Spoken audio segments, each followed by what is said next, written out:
저는 88세 내과 의사 김영수입니다.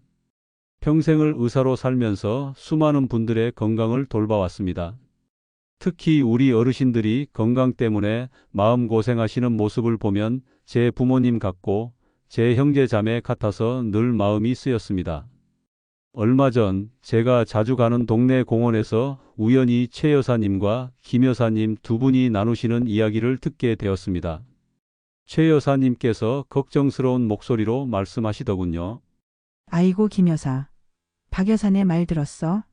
글쎄 건강검진 받고 와서 밤잠을 설친다지 뭐야. 김 여사님께서 깜짝 놀라 물으셨습니다. 어머나, 왜 그래? 어디 많이 안 좋대? 최 여사님은 한숨을 쉬며 답하셨죠. 아니, 뭐 이것저것 검사를 했는데 결과가 좀 애매하게 나왔나 봐. 의사가 큰일은 아닌데 혹시 모르니 정밀 검사를 더 해보자고 했대. 돈도 돈이지만 괜히 걱정만 늘었다고 하더라고. 멀쩡하던 사람이 검진 때문에 되려 시름시름 앓게 생겼어. 김 여사님도 공감하며 말씀하셨습니다. 세상에, 건강 챙기려다. 오히려 병 얻겠네. 나도 얼마 전에 검진 받았는데 이것저것 필요 없어 보이는 것까지 자꾸 권하길래 좀 찜찜했거든. 안 받자니 불안하고 받자니 괜한 걱정만 늘 것 같고. 네, 바로 이런 경우입니다. 건강을 챙기려는 좋은 마음으로 검진을 받았는데 오히려 불안감만 커지고 불필요한 검사나 치료로 이어지는 경우를 저는 정말 많이 봐왔습니다. 우리 나이가 되면 몸의 변화는 자연스러운 것인데 젊은 사람 기준으로 만들어진 검진 결과에 너무 연연하며 마음고생하는 어르신들이 너무 많아요. 본론으로 들어가기 전에 구독과 좋아요, 알림 설정하시면 행복해집니다. 구독은 무료입니다. 가장 빠르게 이야기를 받아볼 수 있습니다. 그럼 이야기 시작하겠습니다. 저는 60년 의사 생활 동안 수많은 생명을 마주하며 깨달았습니다.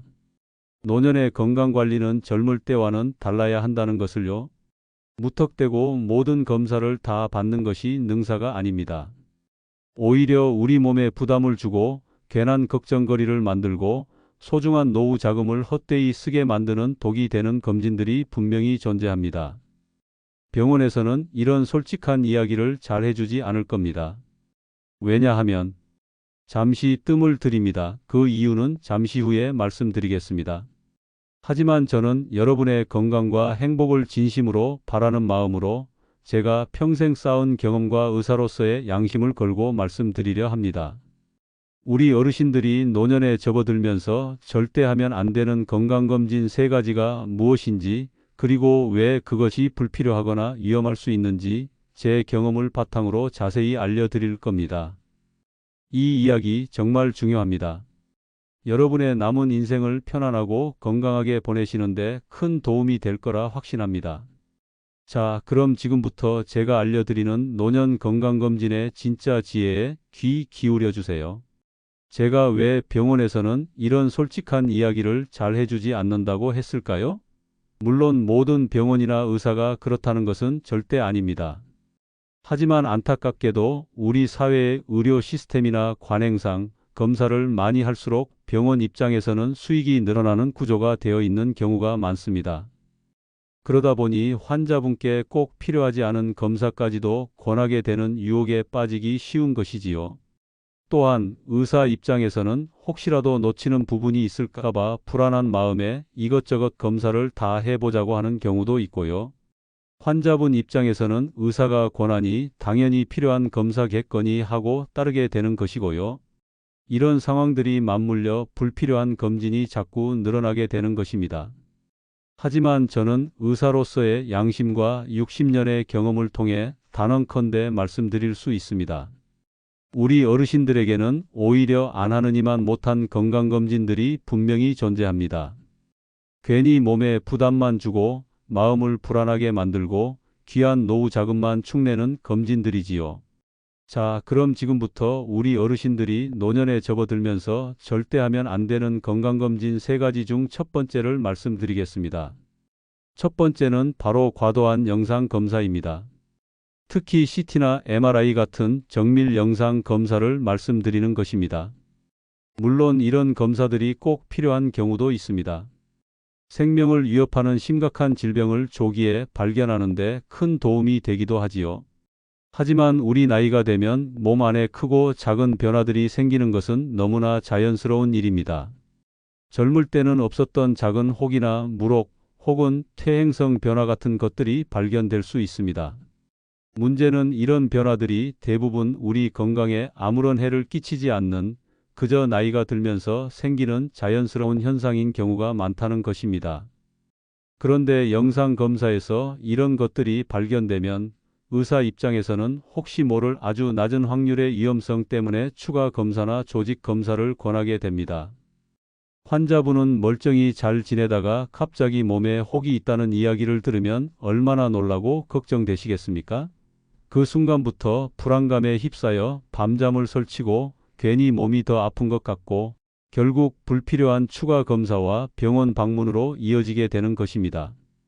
제가 아는 한 어르신은 건강검진에서 우연히 폐에 아주 작은 그림자가 보인다는 이야기를 들었습니다. 의사는 혹시 모르니 정밀 검사를 권했고 어르신은 그날부터 시금전폐하고 걱정만 하셨죠. 결국 여러 검사 끝에 아무 문제 없는 것으로 밝혀졌지만 그 몇 달 동안 어르신이 겪으신 마음고생과 병원비는 이루 말할 수 없었습니다. 우리 나이에는 이런 작은 발견들이 오히려 큰 불안감을 유발하고 불필요한 의료 행위로 이어져 몸과 마음에 부담을 주는 경우가 너무나 흔합니다. 물론 의사의 판단에 따라 꼭 필요한 경우도 있지만 단순히 혹시 모르니 다 해보자는 식의 과도한 영상 검사는 우리 어르신들에게는 오히려 독이 될 수 있다는 것을 꼭 기억하셔야 합니다. 네. 방금 말씀드린 과도한 영상 검사가 우리 어르신들에게 불필요한 걱정과 부담을 주는 첫 번째 경우였습니다. 단순히 나이가 들면서 생기는 자연스러운 변화를 심각한 문제로 오해하게 만들고 결국 몸과 마음을 지치게 하는 것이지요. 자, 그럼 우리 어르신들이 조심해야 할 두 번째 건강검진은 무엇일까요? 바로 지나치게 공격적인 특정 암 검진입니다. 암이라고 하면 누구나 두렵고 무서운 병이지요. 조기에 발견해서 치료하는 것이 중요하다는 것도 잘 알고 계실 겁니다. 하지만 우리 나이가 되면 암의 성격도 젊을 때와는 다른 경우가 많습니다. 특히 전립선암이나 유방암처럼 아주 천천히 자라는 암들은 설령 발견된다 하더라도 남은 수명 동안 큰 문제를 일으키지 않는 경우가 상당수입니다. 그런데도 검진에서 이런 암이 발견되면 의사들은 치료를 권할 수밖에 없습니다. 암을 발견했는데 그냥 두자고 말하기는 어렵기 때문이지요. 하지만 수술이나 방사선 치료, 항암 치료 같은 암 치료 과정은 우리 어르신들의 몸에 엄청난 부담을 줍니다. 치료 과정에서 오는 고통이나 후유증이 암 자체보다 더 힘들 수도 있고 심지어는 치료 때문에 오히려 건강이 더 나빠지는 경우도 있습니다. 예를 들어 80세가 넘으신 남성분에게서 아주 초기 단계의 전립선암이 발견되었다고 해봅시다. 이 암은 앞으로 10년, 20년이 지나도 생명에 지장을 주지 않을 가능성이 매우 높습니다. 그런데 이 암을 치료하기 위해 수술을 받으면 수술 자체의 위험성도 있고 수술 후 요실금이나 성기능 장애 같은 후유증으로 남은 여생의 삶의 질이 크게 떨어질 수 있습니다. 과연 이런 경우에 적극적인 치료가 어르신에게 진정으로 이로운 선택일까요? 물론 모든 암 검진이 불필요하다는 뜻은 절대 아닙니다. 대장암이나 위암처럼 진행이 빠르거나 조기 발견 시 완치율이 높은 암들은 우리 나이에도 정기적인 검진이 매우 중요할 수 있습니다. 제가 말씀드리는 것은 우리 어르신들의 나이와 건강 상태, 그리고 암의 종류와 진행 속도를 종합적으로 고려했을 때 굳이 발견해서 치료하지 않아도 되는 암을 찾아내기 위한 공격적인 검진은 오히려 피하는 것이 현명할 수 있다는 것입니다. 검진 전에 의사와 충분히 상담하여 나에게 정말 필요한 암 검진이 무엇인지 신중하게 결정하는 것이 중요합니다. 마지막으로 우리 어르신들이 조심해야 할 세 번째 건강검진은 바로 광범위하고 비특이적인 혈액 검사입니다. 건강검진 항목을 보면 수십 가지의 혈액 검사가 포함된 경우가 많습니다. 간 기능, 신장 기능, 콜레스테롤, 혈당 등 기본적인 검사 외에도 평소 특별한 증상이 없는데도 이것저것 많은 항목을 검사하지요. 물론 기본적인 혈액 검사는 우리 몸의 전반적인 상태를 파악하는 데 도움이 됩니다. 하지만 너무 많은 항목을 검사하다 보면 임상적으로는 아무런 의미가 없는 사소한 수치 이상이나 일시적인 변화가 발견되는 경우가 흔합니다. 예를 들어 어떤 특정 효소 수치가 정상 범위에서 살짝 벗어나 있다거나 염증 수치가 미미하게 높게 나온다거나 하는 식이지요. 이런 경우 의사는 혹시 모를 가능성 때문에 추가 검사를 권하게 되고 환자분은 또다시 걱정거리를 안게 됩니다. 멀쩡하던 사람이 혈액 검사 결과지 때문에 환자가 되는 셈이지요.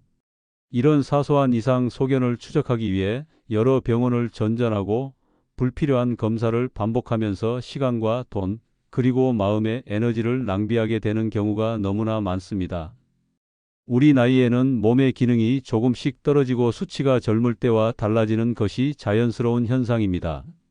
특별한 증상이 없고 일상생활에 불편함이 없다면 단순히 검사 수치 몇 가지가 정상 범위를 살짝 벗어났다고 해서 지나치게 걱정하거나 불필요한 추가 검사를 받을 필요는 없습니다.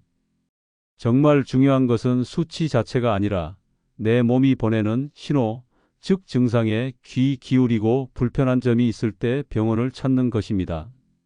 네, 지금까지 우리 어르신들이 무심코 받기 쉽지만 사실은 불필요하거나 오히려 해가 될 수 있는 3가지 검진에 대해 말씀드렸습니다. 과도한 영상 검사, 지나치게 공격적인 특정 암 검진, 그리고 광범위하고 비특이적인 혈액 검사가 바로 그것이었지요.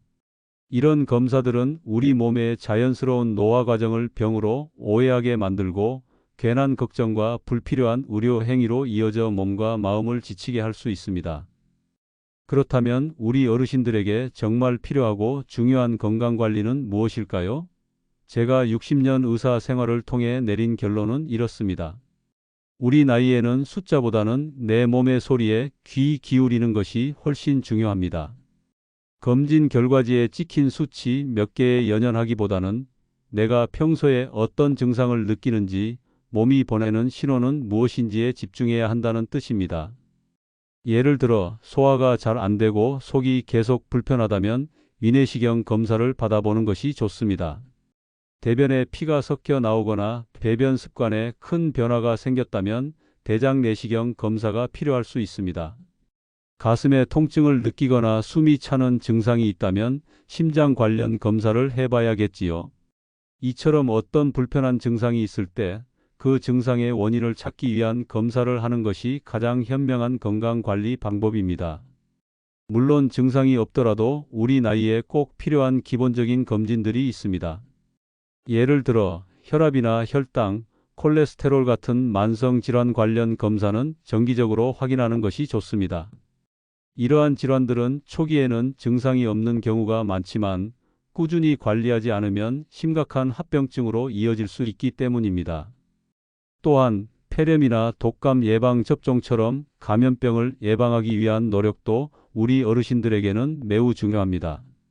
하지만 이 모든 검진과 예방 활동은 나에게 정말 필요한가?를 먼저 생각하고 결정해야 합니다.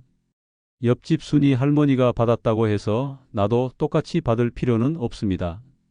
각자의 건강 상태와 가족력, 생활 습관이 모두 다르기 때문입니다.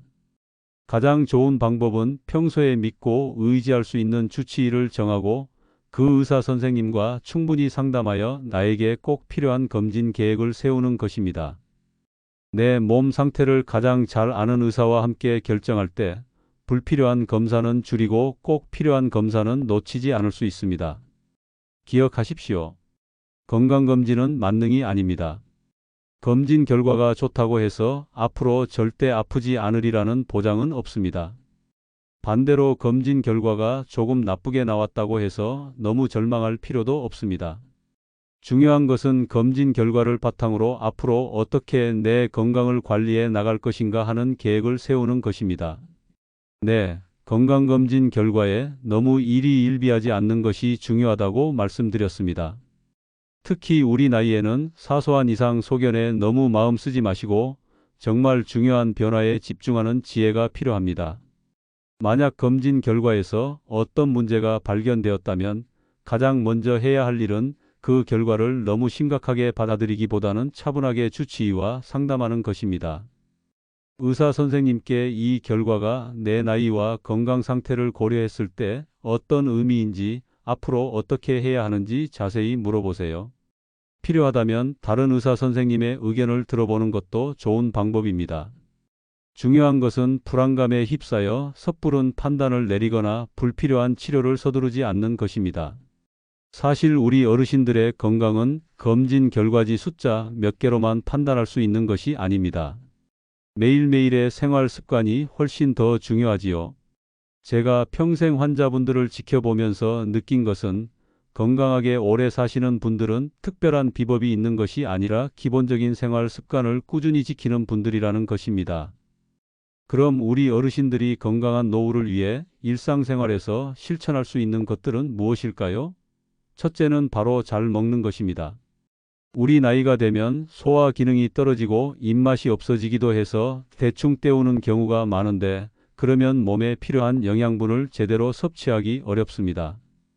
단백질이 풍부한 살코기나 생선, 두부 같은 음식을 충분히 드시고 비타민과 미네랄이 풍부한 채소와 과일도 골고루 챙겨 드셔야 합니다. 너무 짜거나 단 음식, 기름진 음식은 줄이시는 것이 좋겠지요. 무엇보다 중요한 것은 규칙적으로 식사하는 습관입니다. 둘째는 꾸준히 몸을 움직이는 것입니다. 거창한 운동이 아니어도 괜찮습니다. 매일 동네 한 바퀴를 산책하거나 집에서 가벼운 스트레칭이나 맨손 체조를 하는 것만으로도 우리 몸의 근육과 관절을 건강하게 유지하는 데 큰 도움이 됩니다. 몸을 움직이면 혈액순환도 좋아지고 소화도 잘 되고 무엇보다 기분이 좋아집니다. 넘어지지 않도록 조심하면서 내 몸에 무리가 가지 않는 선에서 매일 조금씩이라도 몸을 움직이는 습관을 들이는 것이 정말 중요합니다. 셋째는 충분히 쉬고 잘 자는 것입니다. 우리 나이가 되면 잠이 줄어든다고 말씀하시는 분들이 많은데, 잠을 제대로 못 자면 몸과 마음이 모두 힘들어집니다. 낮잠을 너무 오래 자지 않도록 하고 저녁에는 편안한 분위기를 만들어 숙면을 취할 수 있도록 노력해야 합니다. 잠자리에 들기 전에 따뜻한 물로 샤워를 하거나 잔잔한 음악을 듣는 것도 도움이 될 수 있습니다. 몸이 피곤할 때는 무리하지 말고 충분히 쉬어주는 것도 건강을 지키는 중요한 방법입니다. 네, 잘 먹고 꾸준히 움직이고 충분히 쉬는 것만큼 중요한 것이 또 있습니다. 바로 마음 건강입니다. 우리 몸이 건강하려면 마음도 편안하고 즐거워야 합니다. 걱정이나 스트레스가 너무 많으면 몸도 금세 지치고 병이 나기 쉽습니다. 우리 어르신들이 마음 건강을 잘 챙기시는 것도 아주 중요한 노후 관리입니다. 마음 건강을 지키기 위해서는 어떻게 해야 할까요? 첫째, 사람들과 어울리는 것입니다. 나이가 들수록 자꾸 집에만 계시거나 혼자 지내시는 분들이 많은데, 그러면 외롭고 우울해지기 쉽습니다. 친구분들과 만나서 이야기도 나누고 함께 취미 활동도 하고 경로당이나 복지관 프로그램에 참여하는 등 사람들과 교류하는 시간을 가지는 것이 정말 중요합니다. 소소한 이야기라도 나누고 함께 웃다 보면 마음이 훨씬 가벼워지고 활력이 생깁니다. 둘째, 내가 좋아하는 일을 하는 것입니다. 젊을 때는 바쁘게 사느라 미처 하지 못했던 일들을 지금부터라도 시작해 보세요. 배우고 싶었던 것을 배우거나 취미 생활을 즐기거나 봉사활동을 하는 등 내가 즐거움을 느끼고 보람을 얻을 수 있는 일들을 찾아 하는 것이 마음 건강에 아주 좋습니다. 좋아하는 일에 몰두하다 보면 시간 가는 줄도 모르고 삶에 대한 만족감도 커집니다. 셋째, 긍정적인 마음을 가지는 것입니다.